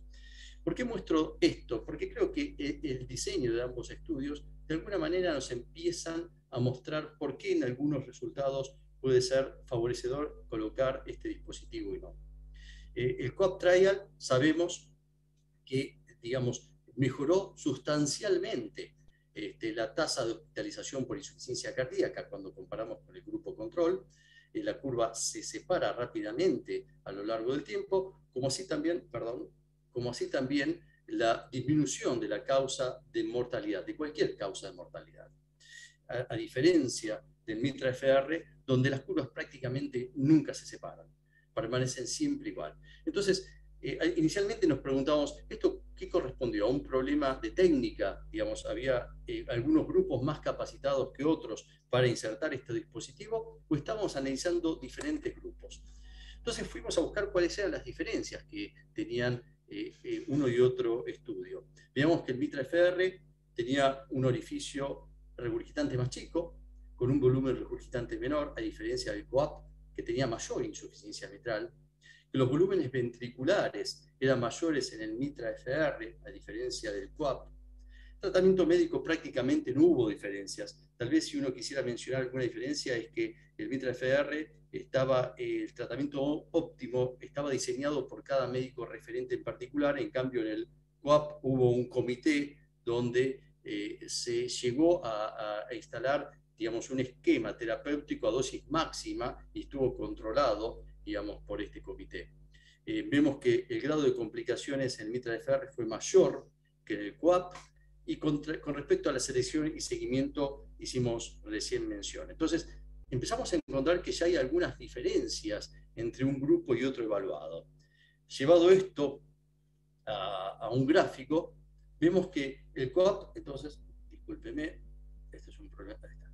El COAP, dijimos, tenía un mayor grado de insuficiencia mitral, pero con una disfunción ventricular, al menos, o volúmenes ventriculares menores. A diferencia del MITRA-FR, que tenía una insuficiencia mitral tal vez menos significativa, pero con volúmenes ventriculares mayores. Y de aquí aparece entonces esta nueva terminología que nos proponen Greenberg y Packer en el año 2019, que es hablar de lo que es insuficiencia mitral proporcionada y desproporcionada.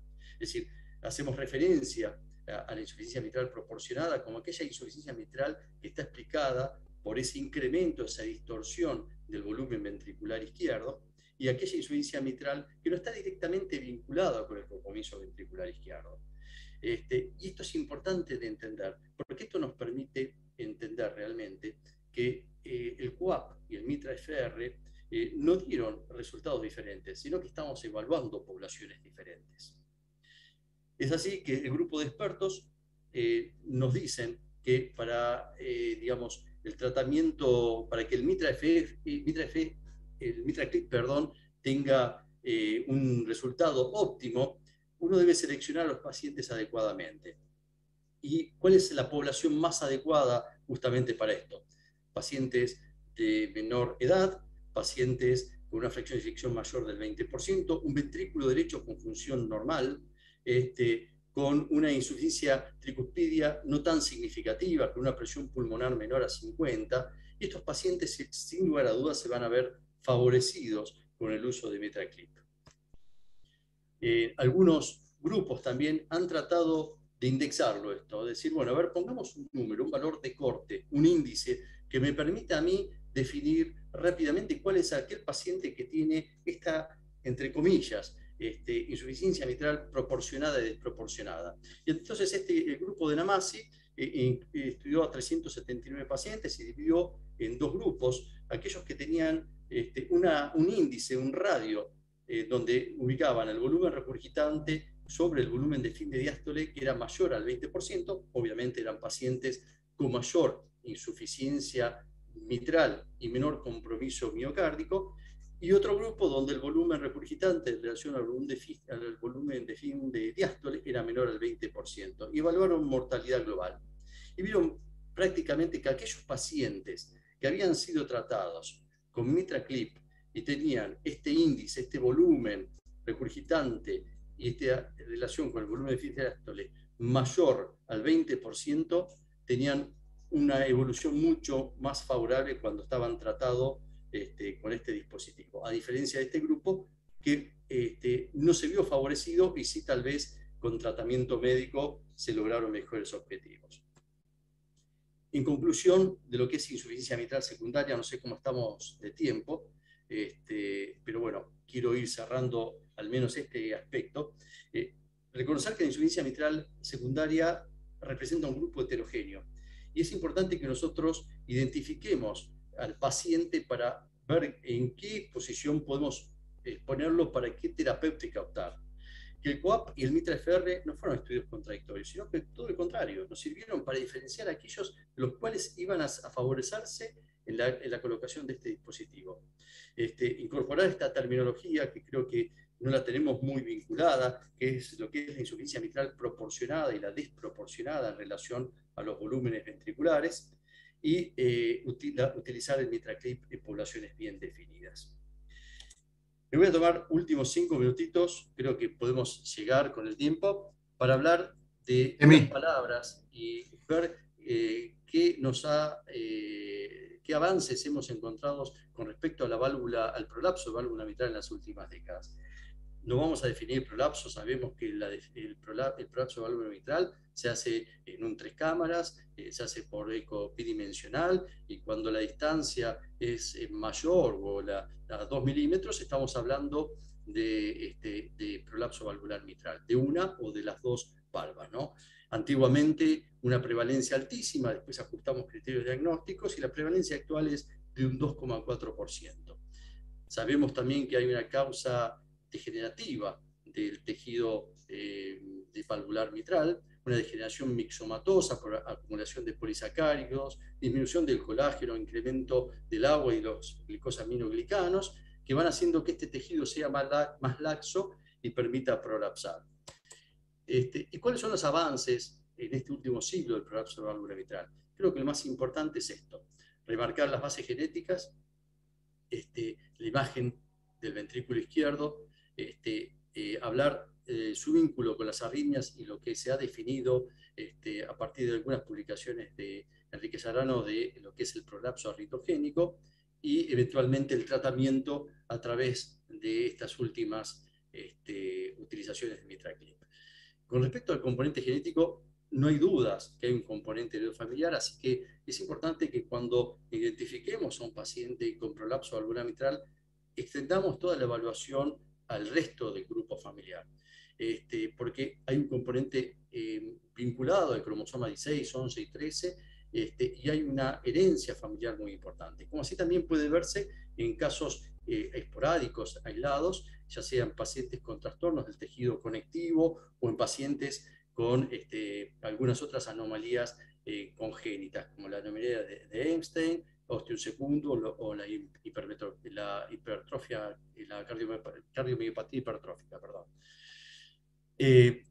Las imágenes en el prolapso valvular mitral, sabemos que la ecografía bidimensional sigue siendo la madre de todo esto. La ecografía tridimensional nos ha aportado muchísimo para diferenciar festones prolapsantes y todo lo que mencionamos antes, pero también hay que remarcar que en este último tiempo la resonancia cardíaca tomó un rol importante.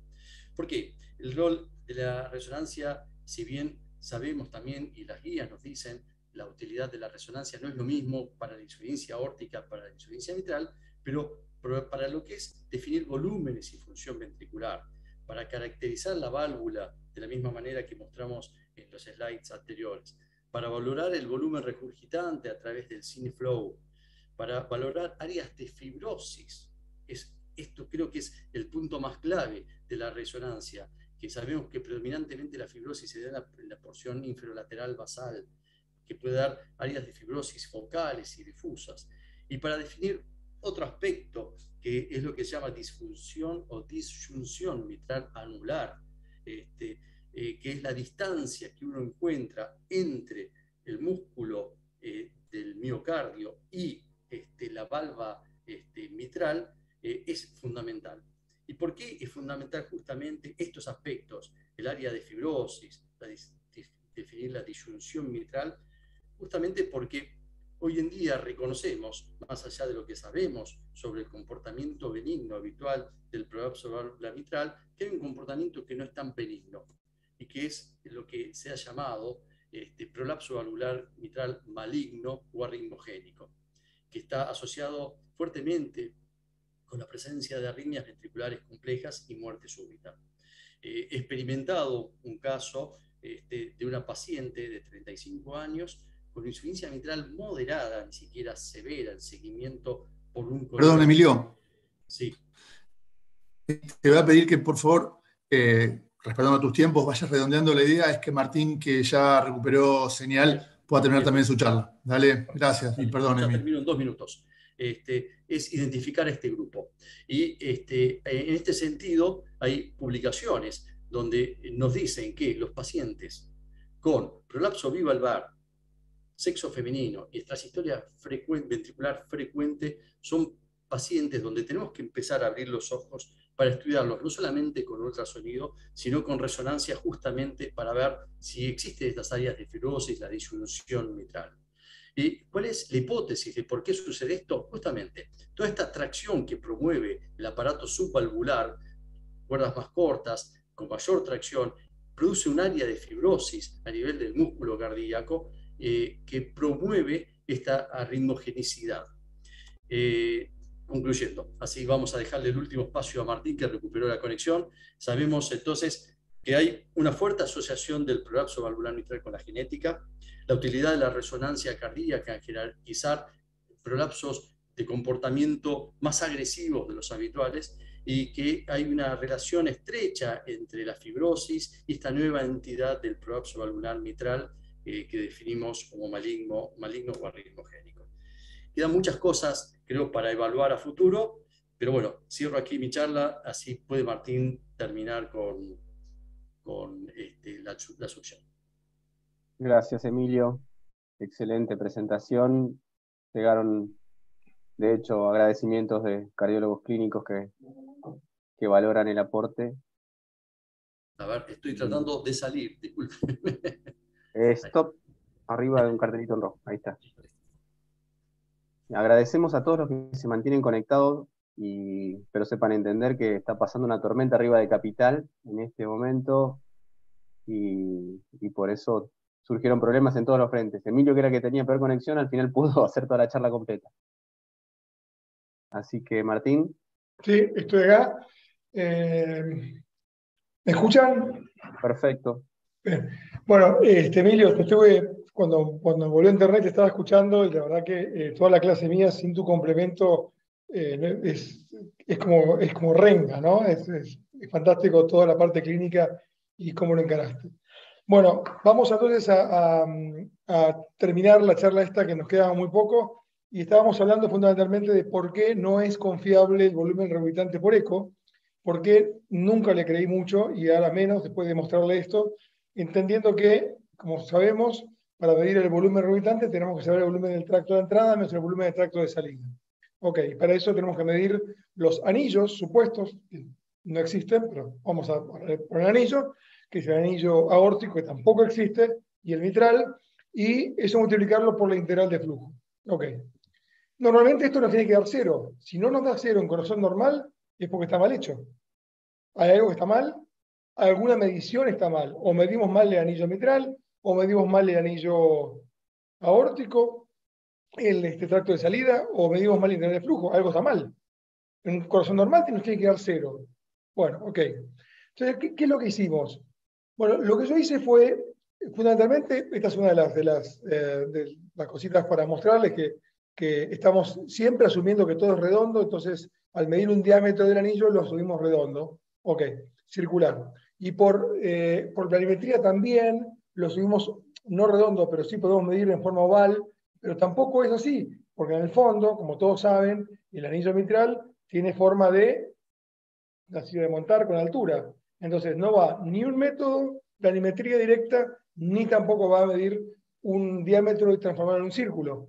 Entonces, ¿cómo hacemos? Bueno, entonces la mejor forma, se me ocurrió, es hacerla con eco transesofágico 3D, que es la mejor forma de medir el anillo mitral, porque mide el cuerno anterior, el cuerno posterior, y mide todo, y en 16 o 24 cortes, cuanto sea, vamos a pasar más rápido para que lo vean, me da la morfología del anillo en forma de silla de montar, así como está. Entonces, esta es la mejor forma de medir el anillo, ok.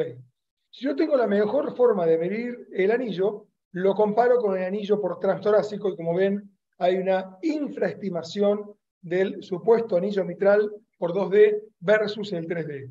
Y el 3D es el gol estándar. Ok, perfecto. Entonces pongamos la medición del 3D y multipliquémoslo por el tracto de salida en el momento. Pero hagámoslo mejor todavía para ver si este método vale. Hagamos una cosa. En un paciente con corazón normal, haciendo un transesofágico 3D, lo hicimos en pacientes que tenían ACV transitorio con corazón normal, eso, que se le buscaba fuente hemorrígena. Lo publicamos esto, por supuesto, en la revista argentina de cardiología. Y lo que hicimos fue, para que sea más exacto, medir el tracto de salida por 3D, que se mide mal por 2D, pero frame por frame multiplicado por el momento, cambiando el traductor, la integral de flujo. Lo mismo con la mitral. Capturamos la mitral, frame por frame, todas las áreas mitrales del anillo en diástole por la integral de flujo. No hay mejor método que este. Nos tiene que dar 0. Y esto nos tiene que decir que es un buen método de medición. Bueno, veamos qué nos dio. Nada que ver con 0. Al contrario. El peor método, miren ustedes qué fantástico. Esto es una cosa fantástica, por no dar la idea de que uno está haciendo cosas todos los días que no son reales, se las cree, no están tan mal, pero no son así. La mejor forma de medición de tracto de entrada menos tracto de salida en pacientes normales nos da 32 mililitros de diferencia. Lo más lejano a 0. Sin embargo, el transtorácico, que lo mide circular, que lo mide, nos da 12 mililitros. O sea, lo más cercano a 0, que es el mejor método en pacientes normales, es por el peor método, 2D. ¿Y esto por qué es? Bueno, lo descubrimos y fíjense que donde nos da más cercano a 0 es a 1 centímetro del anillo mitral. Entonces, ¿qué hicimos? Medimos plano por plano, yendo de anillo hacia distal, a ver en qué lugar nos daba 0. ¿Y dónde nos dio 0? Justamente a nivel distal, donde ya estamos a 1 centímetro del anillo. Aquí sí, miren ustedes que si yo arranco acá arriba, perdónenme, vamos a ir un poquito más acá, y yo arranco acá, el primero me da, no lo veo acá porque tengo, pero me está dando como 6 centímetros cuadrados, pero si avanzo, llego hasta 3 centímetros, acá está, 4 centímetros, 4 puntos. Cada vez que voy yendo a distal es menor. Y ahí me dio entonces cercano a 0. O sea, una paradoja. No es el anillo mitral donde hay que medir, pero lo mide tan mal el 2D, el anillo mitral lo subestima tanto que no es tan malo. Increíble. Pero esto pasa. Bueno, entonces, terminando. Ese fue el error número 7, el que les conté, el de he pensado. Error número 8, por eso yo no uso nunca volumen. Sí, por supuesto, en resonancia, pero no en eco. Error número 8, atribuir un modelo físico demostrado en un laboratorio a un fenómeno biológico, que es además indemostrable. Y estoy hablando en este caso de efecto Coanda. Hablamos de efecto Coanda, ponen en su informe de efecto Coanda. ¿Quién demostró que un fenómeno físico en un laboratorio, como es el efecto Coanda, que existe, pero existe en los uno, puede aplicarse un modelo biológico adentro de un corazón, de una aurícula izquierda, con sangre, y el efecto Coanda es en aire? Bueno, eso lo hacemos nosotros, y durante 50 años diciendo efecto Coanda, o 40 años, o 30 años. Y eso, lo malo de esto, no es que no existe, no es que es indemostrable, sino que retrasa el origen y la búsqueda de por qué hay insuficiencia. Entonces yo pongo acá, jet excéntrico por efecto Coanda. No, porque hay un festón prolapsante, porque hay una retracción, por lo que sea, pero no es por un fenómeno físico. ¿Cómo yo demuestro eso? Veamos qué es efecto Coanda. Antes que nada, para los que no lo recuerdan, voy a poner este lado, el efecto Coanda es el fenómeno físico en el cual una corriente de fluido, gas o líquida que está pasando, tiende a ser atraída por una superficie vecina en su trayectoria. Por ejemplo, la cuchara cuando lavo los platos. Perfecto, pongo el agua, pongo la cuchara y es atraída. Pero estoy en aire, no estoy dentro de un líquido con un líquido. Y lo atribuyeron al efecto Coanda y lo vinieron yo, en mi servicio, el que pone efecto Coanda, se va, termina, no, imposible.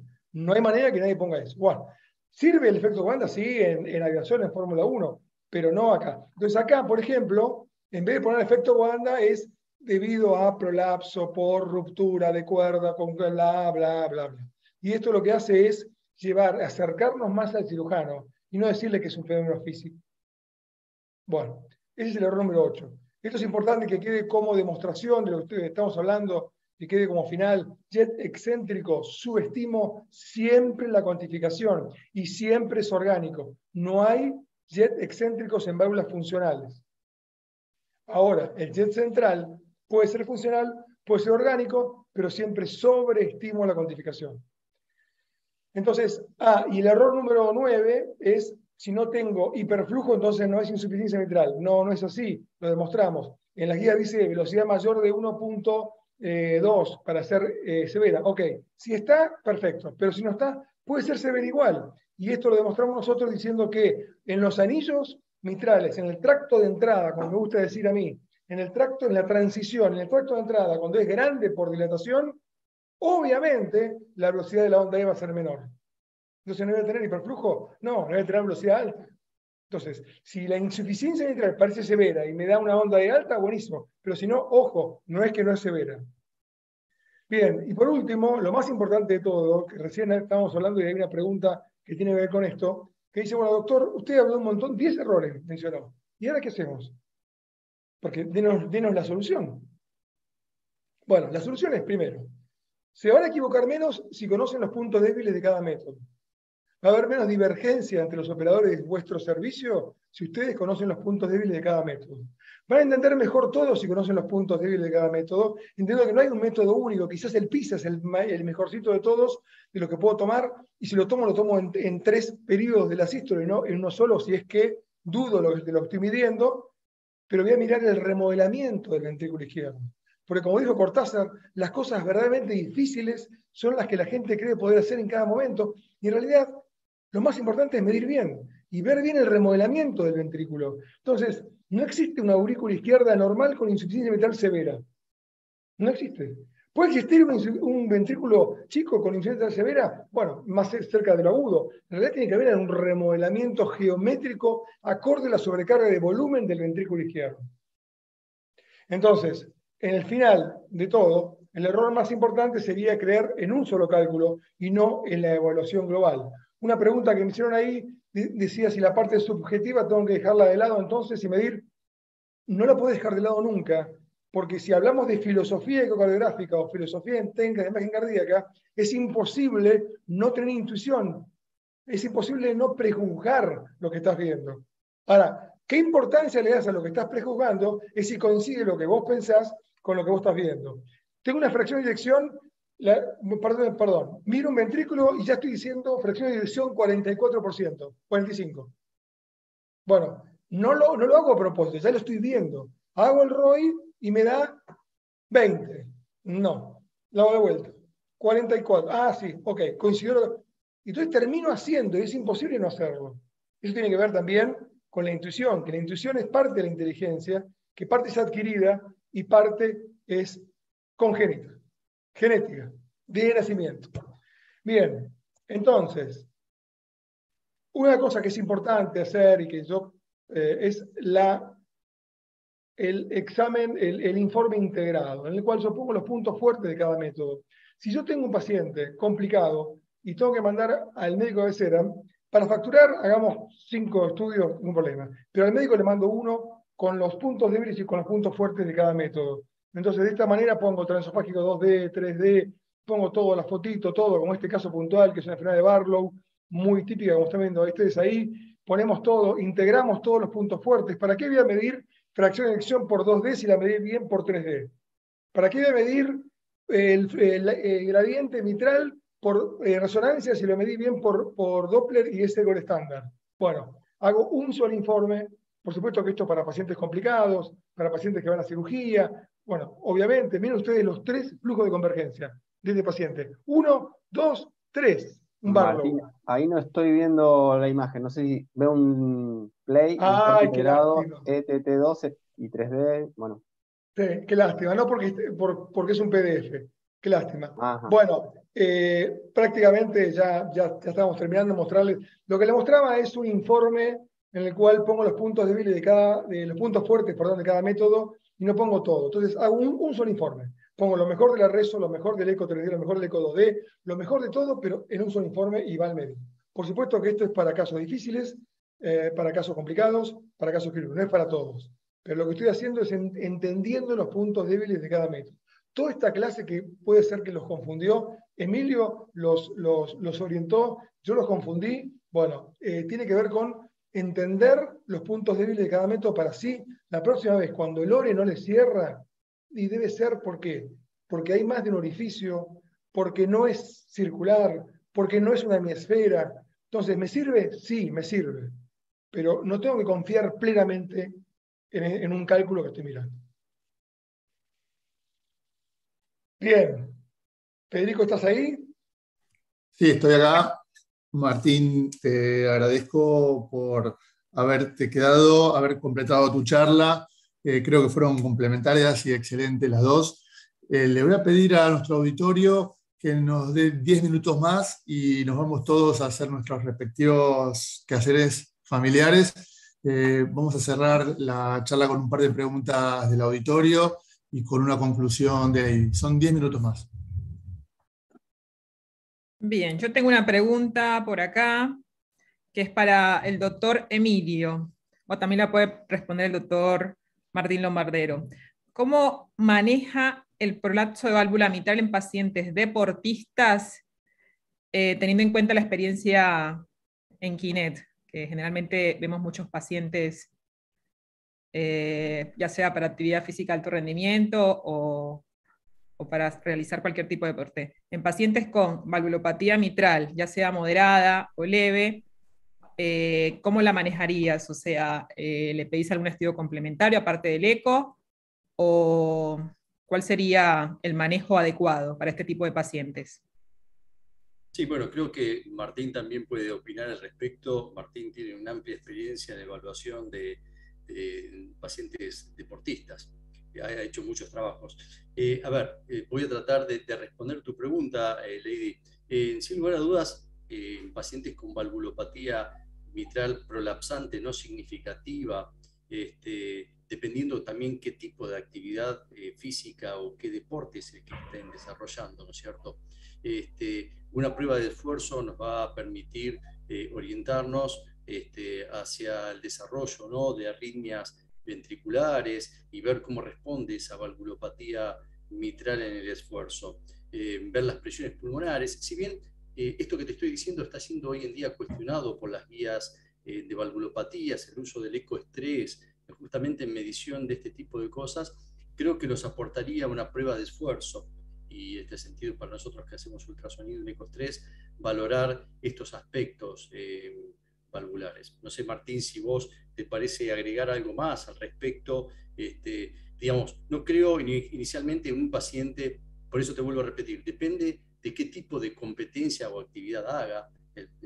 Me parece que deberíamos evaluarlo puntualmente, ¿no? Pero si la valvulopatía no es significativa, si es leve, no veo mayores inconvenientes que una evaluación de este tipo. No hay manera de asegurarle a nadie que no va a tener una muerte súbita. Un poco eso lo publiqué un poco en Infobae hace poquito, en un artículo. No hay manera que nosotros le damos una seguridad de un 100%. Si el paciente tiene un prolapso leve y no hace ninguna arritmia, y aparte, normalmente los pacientes que tienen prolapso y hacen arritmia lo hacen también reposo, no es solamente el máximo esfuerzo. Entonces, es muy difícil no encontrarlo. Leve, moderado, no haría nada. Si es severo, obviamente ahí frenamos, pero no le contraindicaría el deporte. Muy bien. Después tenemos otra pregunta. ¿Por qué hay diferentes puntos de corte para la severidad del ORE en la insuficiencia mitrales orgánicas versus las funcionales? Para una es 0,4 centímetros al cuadrado y para otra 0,2. No, eso Emilio, ¿querés responderlo vos o lo respondo yo? No, bueno, yo creo que en uno de los slides cuando puse los 3 pasos a seguir en la metodología de la valoración de la insuficiencia mitral, puse que no había hoy en día por las guías una diferencia. Algunos autores sugirieron utilizar un valor de corte más bajo para las valvulopatías mitrales secundarias, pero no está validado eso, al menos que yo sepa. No.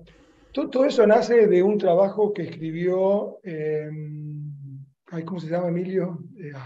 Famoso. Me habló alguna. Famosísimo de la mitral de los años 2000 y 90 también. Levin. Bueno, que escribió que vio que los pacientes que tenían una insuficiencia mitral, ahí es la palabra, ¿no? ¿Cuál palabra usamos? Isquémica. ¿Qué es insuficiencia mitral isquémica? Si la isquemia es transitoria, ¿por qué se llama isquémica? Entonces, la única insuficiencia mitral isquémica es la que veo en ecoestrés cuando hay disfunción de una pared y hace insuficiencia solamente en el momento que hace isquemia. Si no, es posinfarto. La insuficiencia mitral posinfarto que mostró Emilio tiene que ver con remodelamiento local o con remodelamiento global. El local es cuando hay un infarto inferior con un aneurisma y tracción a la bala posterior, o el global es cuando hay un infarto de la DA. Ahí uno podría llegar a pensar o a decir, bueno, es la insuficiencia mitral secundaria a un infarto, se muere antes. Entonces, como se muere antes, no tiene células que banquen una sobrecarga de volumen. Entonces, ese infarto con necrosis me hace que no tenga hipercontractilidad o que la hipercontractilidad sea en el segmento que está sano y se va a gastar mucho más rápido. Entonces, Enrique Sarano, ahí está. Es la edad, ya uno a esta edad ya se olvida algunas cosas. Enrique Sarano dijo eso porque él decía que si hay un infarto y hay hipercontractilidad, se va a gastar la hipercontractilidad porque todo es enfermedad coronaria y estos pacientes se mueren antes. Y él demostró que se mueren antes. Entonces dijo, la severidad pasa por 0,2 y no 0,4. Pero bueno, eso es relativo, depende de cada paciente. Y son guías, las guías son guías, no se puede aplicar a todo el mundo igual, por supuesto. Claro. Bien. Ante un paciente con insuficiencia mitral severa asintomática, ¿vale el ecoestrés para evidenciar mejor los síntomas y la severidad? Emilio. Bueno, creo que lo mencioné, ¿no? La utilidad de los test funcionales. Recién comentaba que es un poco cuestionado el uso del ecoestrés. Y, por ejemplo, las guías europeas y muchos trabajos de grupos europeos recomiendan más la utilidad del consumo de oxígeno, el test de consumo de oxígeno, para evaluar esto. Yo creo que sí, que es útil en los pacientes asintomáticos, que ese es otro tema, ¿no? A veces es difícil definir asintomático. Es una de las dificultades que tenemos cuando hacemos consultorio y vemos un paciente con insuficiencia mitral severa, y no encontramos ningún predictor ecocardiográfico que me defina el momento de distancia quirúrgica, y uno le pregunta al paciente y el paciente sigue refiriendo que hace actividad normal y tal vez se va limitando en su capacidad funcional, y nos refiere estar asintomáticos. Y ahí entramos en la búsqueda de otras alternativas, que era, bueno, justamente el test funcional, como mencionás, Lady, que lo hacemos todos, obviamente, para ver si podemos gatillar síntomas o algún otro indicador, episodio de fibrilación auricular durante el procedimiento, hipertensión pulmonar, que me pongan en la pista de que este paciente está más allá de todavía una sintomática que podemos esperar. Lo mismo que el BNP, ¿no? Son marcadores que uno utiliza justamente para definir en pacientes asintomáticos el momento de instancias quirúrgicas. Sí, yo creo que es útil, obvio. Martín, no sé si quieres agregar algo más. No, perfecto. Bueno, muchísimas gracias. Ahora, para concluir con la charla, voy a remarcar unos puntos importantes que ustedes dijeron en... A ver, tengo que compartir pantalla. Gustavo, ¿puedo compartir pantalla, Gustavo? Sí, sí, sí. El botón verde. Acá estoy. Sí. Bueno, estos datos los acabaron de mencionar tanto el doctor Lombardero como el doctor Montecchi. Lo que vamos a hacer es como hacer un resumen de los puntos más importantes que deberíamos de llevarnos de toda esta clase. La verdad que le agradecemos a los dos porque los temas fueron muy interesantes y nos aportaron muchos datos. El área del jet depende de las variables hemodinámicas, y esto lo mencionó el doctor Lombardero, tanto de la presión arterial como la presión de fin de diástoles. Tener en cuenta que el método de PISA generalmente es en un frame, que es en un instante de la sístole, y lo que ha de medir es el área de la vena contracta del Ore. Al considerar el PISA como una hemisfera, estamos infraestimando lo que es la insuficiencia mitral, ya que su morfología es dispar y depende del orificio anatómico. Y el Ore por PISA se considera todavía, a pesar de del error que uno puede tener en el momento de la medición, que es el método más confiable, y hay que tener en cuenta que generalmente no es redondeado. Lo otro a tener en cuenta es que el momento de medir la vena contracta es mejor medirla en planos ortogonales, el anteroposterior de 3 cámaras y el intercomisural de 2 cámaras, que lo mencionó el doctor Lombardero. Es confiable en los jets concéntricos o centrales, no así en los jets excéntricos, y la medición del volumen regurgitante tiene un mayor margen de error, como lo mencionaron anteriormente, sobre todo por la medición del anillo, que generalmente es mucho más preciso medirlo en el eco 3D que en el eco 2D, y por lo tanto los volúmenes pueden dar siempre algún dato de error. La velocidad de la onda E mayor a 1.4 nos habla de severidad en la insuficiencia mitral, pero hay que tener en cuenta de que si tenemos un anillo muy grande, tenemos de que la velocidad puede ser muy baja, y esto no quiere decir que la insuficiencia mitral puede ser severa con una onda E que sea menor a 1.4.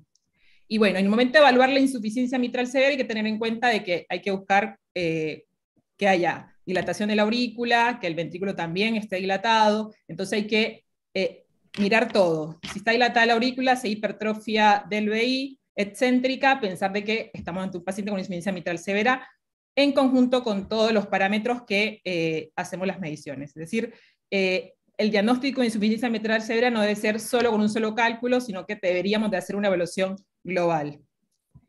Con respecto a lo que mencionó el doctor Montecchio, bueno, es importante tener un equipo multidisciplinario para poder evaluar el momento de la decisión quirúrgica de un paciente, y de esta manera tomar una decisión adecuada sobre el procedimiento que le corresponde o que sería el ideal para cada paciente, de acuerdo a la patología o a la afectación mitral que tenga.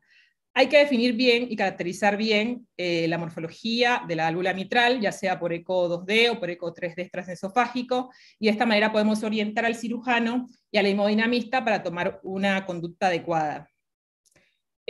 Importante tener los criterios de intervención, recordarlos, que la insuficiencia mitral severa asintomática con una FEI mayor al 30% y un diámetro de fin de sístole del VI menor al 50 es una indicación para tratamiento quirúrgico, y en pacientes asintomáticos con parámetros de disfunción ventricular y FEI menor al 60% y un diámetro de fin de sístole mayor al 40% tendría indicación de conducta quirúrgica.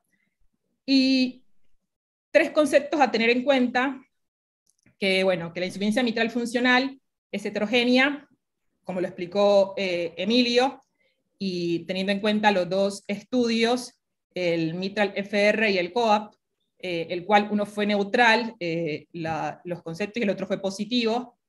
La insuficiencia mitral proporcionada, que generalmente el ventrículo se dilata porque aumenta la insuficiencia mitral, y la insuficiencia mitral desproporcionada, que generalmente se produce por alteraciones estructurales cementarias del VI. Y y el Mitral CLI es una opción terapéutica para los pacientes con insuficiencia mitral degenerativa funcional, a los cuales están contraindicada lo que es la conducta quirúrgica convencional y que tienen alto riesgo para ser sometidos a este procedimiento. Y tener en cuenta, como dijo Emilio, el origen genético del prolapso de la válvula mitral, y que hay pacientes también que tienen prolapso de válvula mitral que por resonancia podemos obtener datos que nos pueden ayudar, porque pueden haber datos podemos encontrar fibrosis o zonas de realce, y esto nos hace pensar de que estos pacientes pueden tener un mayor riesgo de tener lo que son arritmias malignas o muerte súbita. Así que tener en cuenta que estos pacientes realmente con prolapso de válvula mitral, que por resonancia tienen focos de fibrosis, es como que tienen mucho más riesgo de tener arritmias malignas y muerte súbita, así que son datos que estaría bueno tenerlos siempre presentes en el momento de la evaluación de una insuficiencia mitral. Así que queremos agradecerles a todos por estar acá en esta charla, en este ciclo, y los queremos invitar también para la próxima semana, para que participen en la siguiente charla, que es el jueves 15 del 9. Así que muchas gracias por su atención, y muchas gracias a los expositores. La verdad que es un placer haber contado con ustedes en este ciclo de charlas. Gracias a ustedes. Muchas gracias. Muchas gracias a todos los expositores, un abrazo grande para todos, nos vemos la semana que viene. Hasta luego. Gracias, chao Fede, chao Emilio, chao Gustavo. Chao, hasta luego. Chao. Chao, Gustavo. Chao, chao.